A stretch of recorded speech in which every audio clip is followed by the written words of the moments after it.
My family has been strategically uninviting me for years while expecting me to drop everything when they need help. I finally chose myself, and their world immediately imploded. It's just a reunion, my mom said when I wasn't invited to my sister's big engagement party. I stayed silent. They called 32 times when everything started falling apart. I leaned closer to my drafting table, tweaking the letter spacing on Maria and Blake's engagement invitations for the third time. The afternoon light spills across my workspace, illuminating the metallic copper accents I've added to the design. Perfect. Almost perfect. My sister deserves nothing less. My phone buzzes against the oak surface, dancing dangerously close to my coffee mug. Maria's name lights up the screen, sending a reflexive smile to my lips. Parties this weekend. Guest list is super tight. Hope you understand. My hands freeze mid-adjustment. I read the message again, certain I've misunderstood. The delicate brush pen slips from my fingers, leaving an unwelcome streak across the sample invitation. What? I whisper to my empty apartment. My coffee mug tips as I reach for my phone, the dark liquid seeping into my sketches. I barely notice. Instead, my eyes fix on the framed photo beside my workspace, Maria grinning in her uniform, standing next to 3 large care packages I'd spent weeks assembling. The ones I'd stayed up all night packing so they'd make the military mail deadline. The ones I'd included her favorite homemade cookies in despite having to work a deadline the next morning. The care packages she'd called a lifesaver during her deployment. My hands tremble as I dial my mother's number. Morris? Mom's voice comes through after 4 rings, distracted and slightly annoyed. Everything okay? Mom, Maria just texted me about some party this weekend for her engagement. My voice sounds steadier than I feel. There must be some confusion. A beat of silence followed by a sigh. It's just a get-together, Morris. Nothing formal. I press my fingers against the bridge of my nose, but I'm her brother. I've been working on their actual invitation designs all week. Look, honey, Mom's tone shifts to the dismissive one I know too well. It's a small thing at Blake's parents' lake house. Don't make this a thing. Okay? You know how your sister gets when everyone starts making demands? When I make demands. The unspoken accusation hangs between us. Right. I manage. My throat tightening. Of course. I hang up before she can hear the crack in my voice. The afternoon light feels colder now as I stare at my design work hours of unpaid labor for a sister who couldn't even be bothered to invite me to her pre-wedding celebration.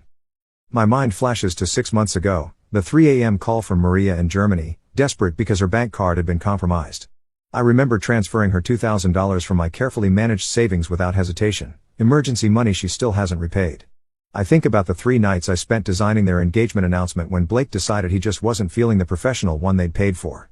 How I'd missed my friend David's birthday dinner to finish it by their deadline. The 18 months of her deployment when I sent a care package every single month. When I checked in on Mom and Dad twice a week. When I helped Blake move into their apartment so it would be ready when she returned. My phone pings again. My cousin, Tom. Just got the evite for MB's party. You coming up to the lake this weekend? My stomach twists. Evite, I whisper. What evite? I type back. 3 dots appear, disappear, appear again. Then, oh, awkward. Thought you'd be there. It's at the Henderson's lake house. Looks like the whole crew is going. I ask him to forward it to me, a request met with uncomfortable delay before it arrives in my inbox. The screen glows with a cheerful nautical design. Join us for a lakeside engagement celebration. The details swim before my eyes, but one thing becomes unmistakably clear. This is no intimate gathering. The guest count, 120 plus. I scroll through names, recognizing Maria's work colleagues, distant cousins, Blake's high school friends. Everyone, it seems, except me. My phone rings. Mom again. Your sister has her reasons, Morris, she says before I can speak. Maybe she thought you'd be uncomfortable with so many people. You know how you get. How I get. My voice barely carries above a whisper. Just respect her decision. That's all I'm asking. After we hang up, I sit motionless, staring at my bank account on my laptop screen. Years of careful saving, years of choosing family obligations over personal dreams. My cursor hovers over the book now button of the Aspen ski resort I've daydreamed about for years, the one I've put off visiting because someone more important ways needed me. Not anymore. I press book now. First class ticket. Mountain View Suite. 6-day stay. As the confirmation email arrives, I snap a photo of my passport beside my plane ticket confirmation. I upload it to Instagram with steady fingers. When you're not on the list, you make your own. The first-class cabin surrounds me with a quiet luxury I've never allowed myself to experience. Soft leather cradles my shoulders as I sip complimentary champagne, the bubbles dancing on my tongue. A strange cocktail of guilt and exhilaration floods my system stronger than the drink in my hand. Another? The flight attendant gestures to my nearly empty glass. Yes. The word emerges without hesitation, without the familiar mental calculation of whether I deserve the indulgence. Thank you. My apartment's rent for a month wouldn't cover this single flight, but 6 years of emergency funds sit untouched in my account. Emergency funds that were always available when Maria needed them. The seat belt sign chimes off, and I breathe deeper than I have in years. The mountain view suite at the Aspen Lodge makes my apartment look like a storage closet. Floor-to-ceiling windows frame snow-capped peaks bathed in alpenglow that turns the white slopes to rose gold. The king bed could fit 4 of me. The bathroom gleams with marble I've only seen in design magazines. I stand before the mirror, barely recognizing the man staring back. His eyes hold a wildness I haven't seen before, part terror, part defiance. Who are you? I whisper to my reflection. My phone vibrates against the nightstand for the 12th time in an hour. Mom's name flashes on the screen, then disappears as I silence it. Dad's text already waits unread, along with 3 from Maria and 1 from Blake. I place the phone face down, without checking the messages. Whatever family fire needs extinguishing, they'll have to find another bucket. They said what? I clutch my coffee mug tighter as Tom's face fills my tablet screen the next morning. The lodge's breakfast nook offers privacy for video calls that would be impossible at the crowded communal tables. I wasn't supposed to hear it. Tom's voice drops. Blake was talking to his brother in the bathroom. He said, and I quote, "We just thought Morris would bring down the vibe." Then something about how you're always so serious and make everything into a big deal. The coffee turns bitter on my tongue. Bring down the vibe. Maria didn't defend you. Tom continues, his eyes darting away from the camera. She just nodded along. My phone pings with a text from Dad. I'm sorry about all this, son, but you know how your mother and sister get when they've made up their minds. I hope you understand. This isn't the first time, Tom adds, hesitating. Remember Thanksgiving at Aunt Patty's last year and Maria's homecoming celebration? What about them? But even as I ask, puzzle pieces click into place. The last-minute location changes, the vague invitations, the surprised looks when I showed up. They've been doing this for years, Morris. I thought you knew. The realization settles like a stone in my stomach. I've been strategically uninvited from my own family for years. You've changed, Morris. Standing up for yourself for once. Grandpa Mark's raspy voice fills my voicemail speaker as I prepare for my first skill lesson. I've lived too long to watch this nonsense. You call me when you're ready to talk. Until then, enjoy every minute of that mountain air. I slide the phone into my pocket with a smile I wasn't expecting to find today. First time on the slopes? My instructor, Kaya, adjusts my boot bindings with practiced hands. Her weathered face sports decades of laugh lines and a perpetual squint from years facing snow glare. First time doing anything just for me, I admit. She nods, understanding far more than I've said. Got yourself some good company then. By afternoon, I've joined a group of solo travelers at the lodge, a retired teacher from Vermont, a widower celebrating his birthday, a young man escaping a breakup. They welcome me without questions about family or obligations. We share stories over hot chocolate as easily as if we've known each other for years. My phone remains silent in my pocket. For entire stretches, I forget it exists. The beginner slope isn't much more than a gentle hill, but as I navigate down it without falling, triumph surges through me. The cold air stings my cheeks, and my laughter comes out as vapor clouds in the mountain air. My body remembers how to move without hesitation, how to lean into it rather than fight it. Not bad for day one, Kaya calls from behind me. I spend my life making things easier for everyone else. The irony isn't lost on me that I'm finally learning to do the same for myself. The lodge's great room buzzes with a risky energy. A stone fireplace throws heat and light across comfortable seating clusters where new friendships form. I sink into a leather armchair, warming my hands around a mug of spiked cider, listening to Samuel's story about swimming with dolphins in Hawaii last summer. I realized with a start that my phone hasn't vibrated in hours. I pull it from my jacket, 15 missed calls and 32 unread messages. But instead of the familiar spike of anxiety, I feel only a curious detachment. Whatever crisis they're navigating, they're doing it without me, and they're surviving. And so am I. As the conversation around me swells with laughter, I snap a photo of the breathtaking mountain sunset visible through the windows. I post it to Instagram with steady fingers. Good morning to a new life. Have you ever had to step away from family obligations to discover who you really are? Share in the comments below if you've ever had to make the difficult choice between loyalty to others and loyalty to yourself. The fireplace crackles in the lodge's timber-framed lounge as I raise my mulled wine in a silent toast to myself. 3 days into my Aspen escape, and the knot that's lived between my shoulder blades for years has finally begun to loosen. My phone buzzes against the polished oak side table, then buzzes again and again. When it vibrates for the 6th time in under a minute, curiosity wins. I set down my drink and pick up the device. 17 notifications, all from Tom. Bro, complete meltdown happening. Call me now. I hesitate, fingers hovering over the screen. Part of me wants to silence it, to maintain this fragile peace I've found. But another part, the part that spent 3 decades witnessing my family's chaos from the front row, needs to know. I slip outside onto the deserted terrace where pristine snow reflects the resort's golden lights. Tom answers on the first ring, party noise exploding through the speaker. Oh my God, Morris. You're missing drama. His voice carries a mix of horror and delight. Maria's been flirting with Kevin Winters, you know, her high school boyfriend, for the past hour, right in front of Blake. What?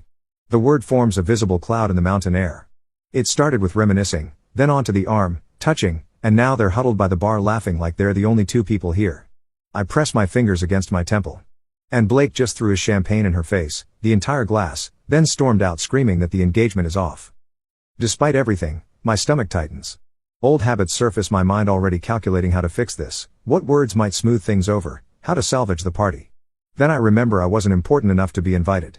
That's not even the worst part, Tom continues. Maria punched the wall after he left. Pretty sure she broke something in her hand.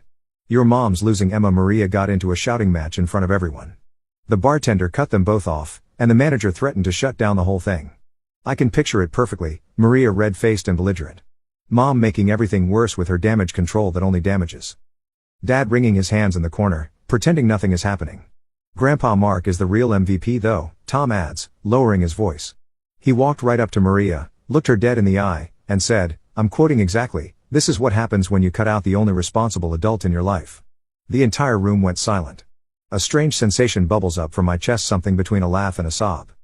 For 32 years, I've been the invisible support beam, the emergency contact, the 3 a.m. problem solver, the reliable one who's there for every crisis. Except this time, I'm not. I should go, I say finally. I signed up for a moonlight snowshoe hike. What? Morris, did you hear what I said? Your sister is imploding, and Blake just left with his groomsmen. Everyone's looking for you. They know where I am, I say simply, because I told them on Instagram 3 days ago.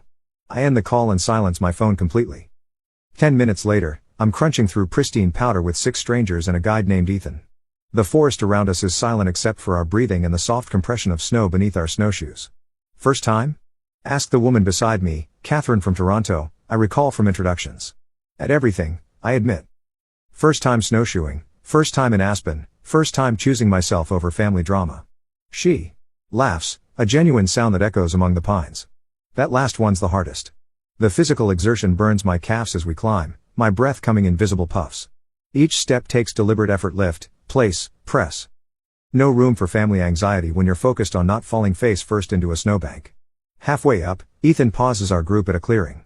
The valley spreads below us, lights twinkling like fallen stars. Above, the moon hangs full and impossibly bright against the black canvas of night. Take a moment, he says quietly. Sometimes we get so focused on the climb that we forget to look around. Something inside me breaks open at his words. A small unexpected laugh escapes me, perhaps, my first genuine one in years. Catherine smiles beside me, and 2 other hikers join in, our laughter rising like steam into the night sky. I am not responsible for fixing their mess. The thought arrives with such clarity that it stops my breath. All these years, I've been the stinnit, the damage control specialist, the emotional support beam, but maybe, just maybe, my absence is exactly what they need. 3 hours later, muscles pleasantly aching from the hike. I return to my room and turn my phone back on. The notifications cascade like an avalanche. 14 texts from Maria, escalating from angry, "Where the hell are you?" to accusatory, "This wouldn't have happened if you were there," to desperate, "Please call. Everything's a disaster." 8 missed calls from Mom, followed by a text that makes my jaw clench. "We needed you. You abandoned your family when it mattered most." 3 tearful voicemails from Dad, each ending with his signature line. "Please don't make this a thing, honey." 1 message from Blake sent 30 minutes ago. "I need help. Maria's a mess. Can you talk some sense into her?" My thumb hovers over Maria's message. Muscle memory nearly taking over. For a heartbeat, I consider what I've always done: step in, smooth things over, absorb the blame, fix the unfixable. Instead, I open my contacts. I find Maria's name and press block contact. The screen asks if I'm sure. I've never been more certain of anything. I block Mom next, then Dad, then Blake. Each tap feels down a heavy burden I've carried so long I forgot it wasn't mine. I call the front desk. "Hello. This is room 342. I'd like to extend my stay by 4 more days, please." Afterward, I take a selfie by the fireplace, the flames casting a warm glow across my face. I've never looked more at peace. I post it with a caption that would have been unthinkable just days ago. 0 regrets. 100% peace. Then I silence my phone, place it on the nightstand, and for the first time in my adult life, I sleep without waiting for it to ring. I'm halfway down Silverado, a blue run that would have terrified me a week ago when my phone vibrates against my thigh. For a blissful moment, I consider ignoring it like the 14 other calls I've let go to voicemail. But something that old familiar sense of responsibility makes me slow my descent and pull to the side of the trail. Grandpa Mark's name lights up my screen. Unlike the others, he deserves an answer. Morris. His voice crackles with a mix of relief and concern. They're losing their minds trying to reach you. I watch a mother and son glide past, their laughter carrying on the crisp mountain air. I needed some space. Space? He snorts. Your sister has left 17 voicemails, started with, "How could you do this to me?" and has worked her way to "Please, I need you." His voice softens. Your mother even sent an apology text. Your father made her, of course, but still. I close my eyes, feeling the sun warm my face. And Blake? His brother showed up at your apartment yesterday. Thought you might be hiding out. Grandpa's laugh is sharp and knowing. Found nothing but your neighbor watering your plants. I ask David to check on them. I murmur, watching a snow bunny hop between pine trees. Where are you, son? For the first time in days, I smile. A real smile that reaches my eyes. Somewhere I should have gone years ago. Perfect form. Victoria, my ski instructor, calls as I navigate the final turn. 3 days ago, she'd patiently helped me up after countless falls on the bunny slope. Today, I'm carving confident turns down a run aptly named Freedom. See you at the lodge for a brisky? She asks as we reach the bottom. Wouldn't miss it, I reply, surprising myself with how quickly I've fallen into this new routine. The lodge staff know me now. Eric, at the front desk, saves me the morning paper. Paula remembers my coffee order, and Jack, the concierge, stops me with recommendations for dinner spots. Morris. Jack waves as I enter the lobby. The Hendersons wondered if you'd join them tonight. They're doing a family dinner at their cabin and thought you might enjoy a home-cooked meal. I pause momentarily confused by the invitation. The Hendersons, a retired couple I'd chatted with during a snowshoe tour, have no obligation to me. They want nothing fixed, designed, or solved. They simply enjoyed my company. I'd love to. I answer, and the simplicity of the exchange nearly brings tears to my eyes.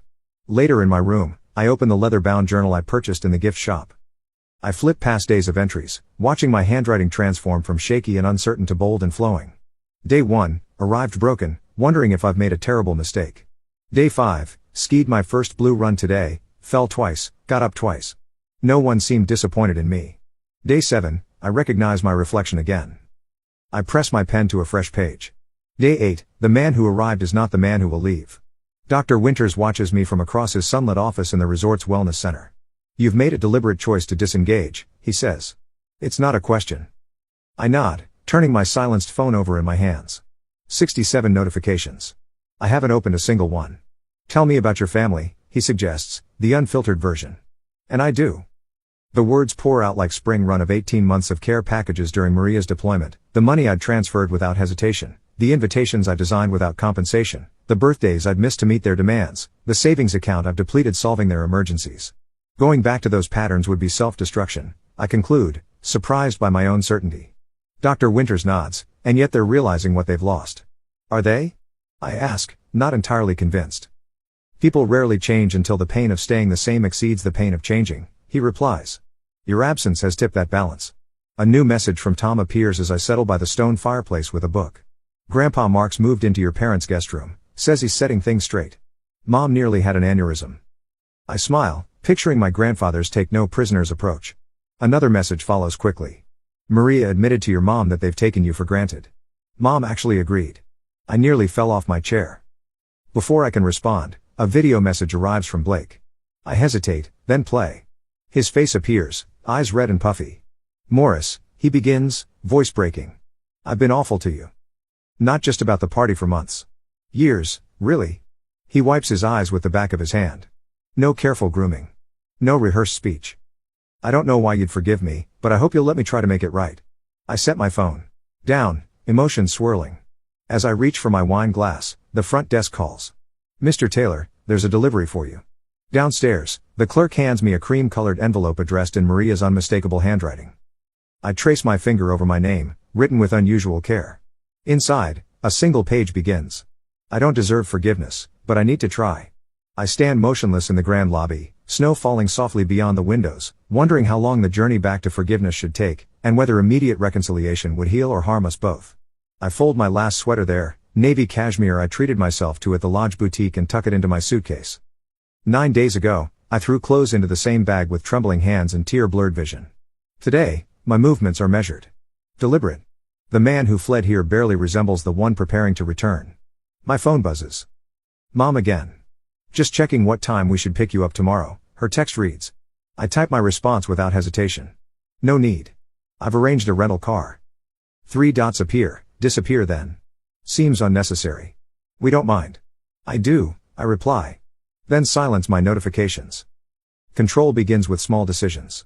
The rental car, the neutral meeting location, the terms of re-engagement after what they're all calling your little breakdown, as if standing up for myself could only be explained by mental fragility. From my balcony, I take one last look at the mountains that witness my transformation. Tomorrow, I'll meet my family at Meridian Coffee Shop, not our kitchen table, where I've swallowed criticisms with Sunday pancakes for 3 decades. Thank you, I whisper to the peak silhouetted against the twilight sky. I spot them through Meridian's window before entering, Mom checking her watch, Dad nervously stirring his tea, Maria with her arm around Blake who's scrolling through his phone. Their tableau of impatience so familiar, it almost pulls me back into old patterns. I straighten my shoulders and push open the door. Morris. Dad spots me first, half rising with that anxious smile. We saved you your favorite corner spot. I slide into the empty chair, setting down my leather portfolio with deliberate care. The weight of it grounds me. You look different, Maria says, squinting slightly. Skiing agrees with me, I answer, making eye contact with the barista instead of my sister. Well, Mom clears her throat, taking charge as expected. Let's just put this unfortunate business behind us. Your father's been beside himself, and Maria and Blake need help planning the rescheduled engagement party. Blake nods eagerly. We're thinking the first weekend in April. I've already created a spreadsheet of tasks.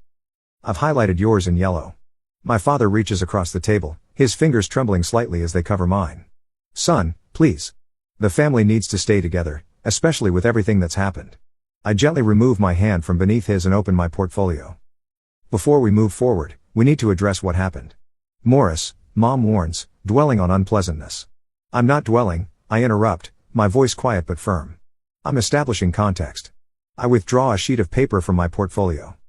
On the February 16th, Maria called at 3 a.m. from Germany because her bank card was compromised. I transferred $2,000 from my emergency fund within 10 minutes. I looked directly at my sister. That loan remains unpaid. Maria shifts uncomfortably. I've been meaning to. Last September, I continue. I missed David's birthday dinner to finish your engagement announcement because Blake wasn't feeling the professional design you'd already paid for. I placed my phone on the table screen up, and here are the texts from Mom telling me to not make this a thing when I was excluded from a 120-person engagement party. Silence falls across our table, heavy and unfamiliar. My family stares at me as if I've suddenly started speaking a foreign language. I'm not here to accuse, I say, folding my hands on the table. I'm here to establish boundaries. Mom's face reddens. Now see here. No, Janet. Dad interjects with uncharacteristic firmness. Let him speak. I pull out another sheet of paper and place it beside the first. This is what I need from each of you moving forward. They lean forward almost in unison, I scanning the type list. 1. Acknowledgement of my time, effort, and contributions. 2.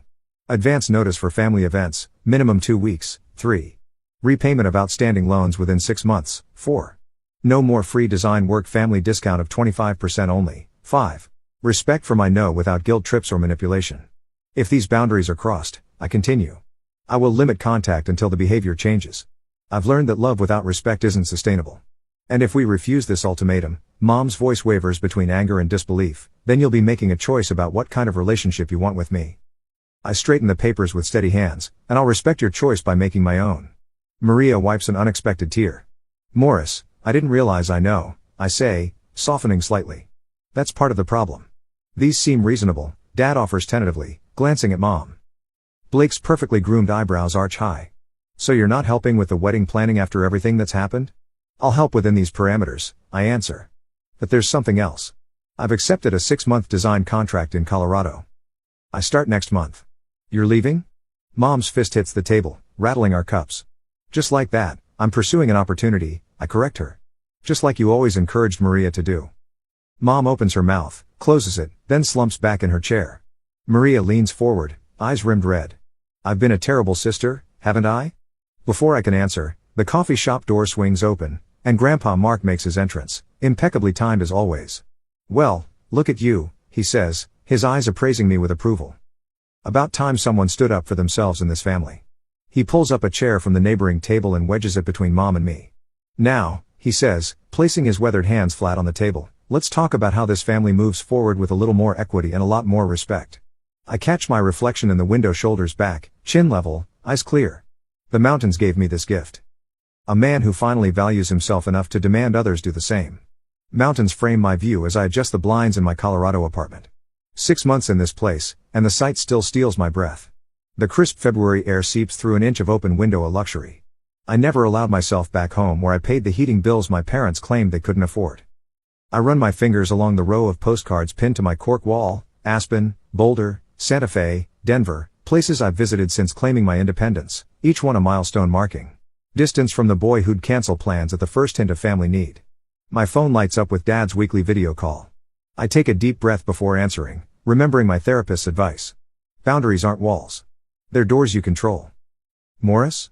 Dad's face fills the screen, his hair freshly cut for the church potluck. You look rested.